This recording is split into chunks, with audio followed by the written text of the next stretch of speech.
Vie, je crois que cette difficulté que nous avons à résoudre la place de l'art dans notre société, c'est précisément à cause du maintien de rapports hypostasiques entre les œuvres et l'art. C'est-à-dire le fait qu'en regardant les œuvres, d'une manière ou d'une autre, on exprime le souhait de regarder l'art, ce qui n'a évidemment aucun sens. Mais ça n'est pas très différent, je veux dire, que le regard traverse une œuvre. Vous verrez que le regard traverse régulièrement les images pour aller chercher la divinité derrière, hein, dans la longue histoire qu'on va voir. Eh bien, je crois que cette obstination spiritualisante et hypostasiante fait qu'à travers toute œuvre, nous cherchons à regarder l'art. Et par là même, nous nous interdisons beaucoup de choses. C'est-à-dire que c'est un moyen par lequel nous produisons une irrésolution. Nous nous interdisons de regarder la plupart du temps les œuvres en elles-mêmes, puisque nous regardons beaucoup à travers elles.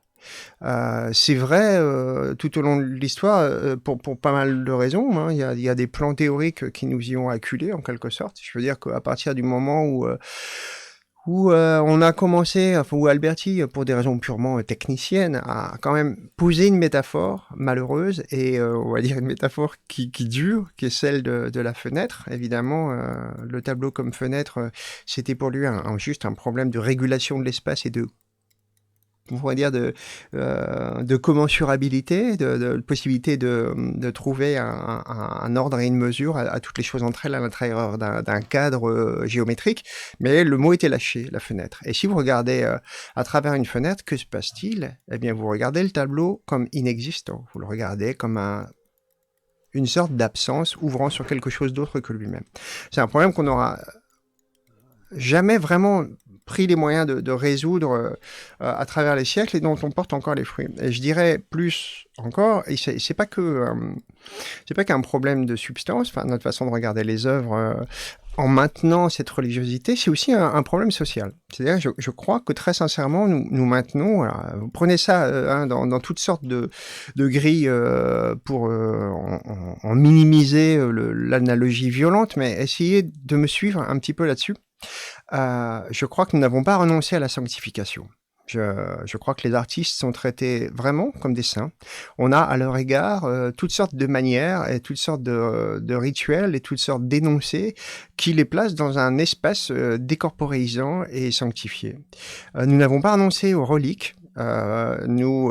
Nous allons chercher des reliques par contact régulièrement en allant par exemple chercher des dédicaces qui ne sont rien d'autre.